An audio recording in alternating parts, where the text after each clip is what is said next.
here we are, here to give you guys a little wave breakdown from Pipeline. All right, let's see. A little backstory behind the wave.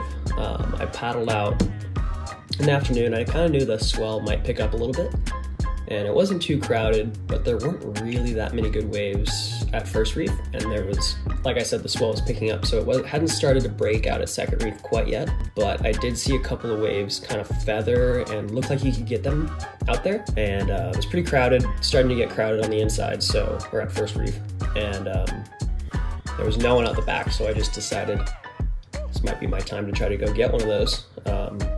Saw one break, and I was like, okay, I think I can do it. And yeah, I just paddled out, and I missed a couple of waves that I maybe could have gotten out there. Still trying to get my, my lineups right, my positioning out there. It's pretty tricky because it just feels like you're out in the middle of the ocean. And with no one else out there, it's hard to position yourself, so you really just have to kind of figure out where you want to be. And I waited out there, tried for about 30 minutes, and I was kind of like thinking, oh, did I blow it? Like, there's probably good ones at First Reef right now. And kind of right when I was feeling like, yeah, maybe I'll just paddle back in and, just call it, this wave came in, and almost didn't get into it. You can see at the start of the clip, like I'm really like almost behind it.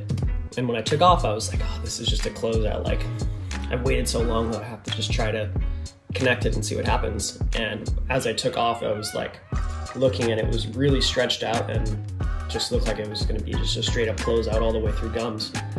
And as I was kind of like starting to get my line into it, it just like peaked up so perfectly. Yeah, it was a pretty cool feeling, like chipping in like that from outside of the crowd. And I remember, like, as I kind of backdoored this one section, just hearing Travis Smith just screaming at the top of his lungs. I remember like hearing that very distinctly from the barrel, and it was just inside of it was just huge, like wide barrel. I came out right as I came out, and I wasn't even thinking about getting an air bowl. I was just so psyched on getting one from out there and getting barreled like that. And when I saw the ramp coming up, it just was more of like a little celebratory kind of just a wee out the back. And geez, it almost like threw me out and just couldn't ride out of it. But yeah, you can see when I land, it kind of like throws me back out in front when I land like on the top, and you can see there's a little glimpse of my head in the whitewash trying to push through. But yeah, that was probably one of the better waves like that I've had at Pipe. I've had better barrels and probably better airs that I've landed, but that one was a special one. I'd never gotten a wave like that from out there. I just heard people hooting and hollering. Yeah, it was a cool moment for me.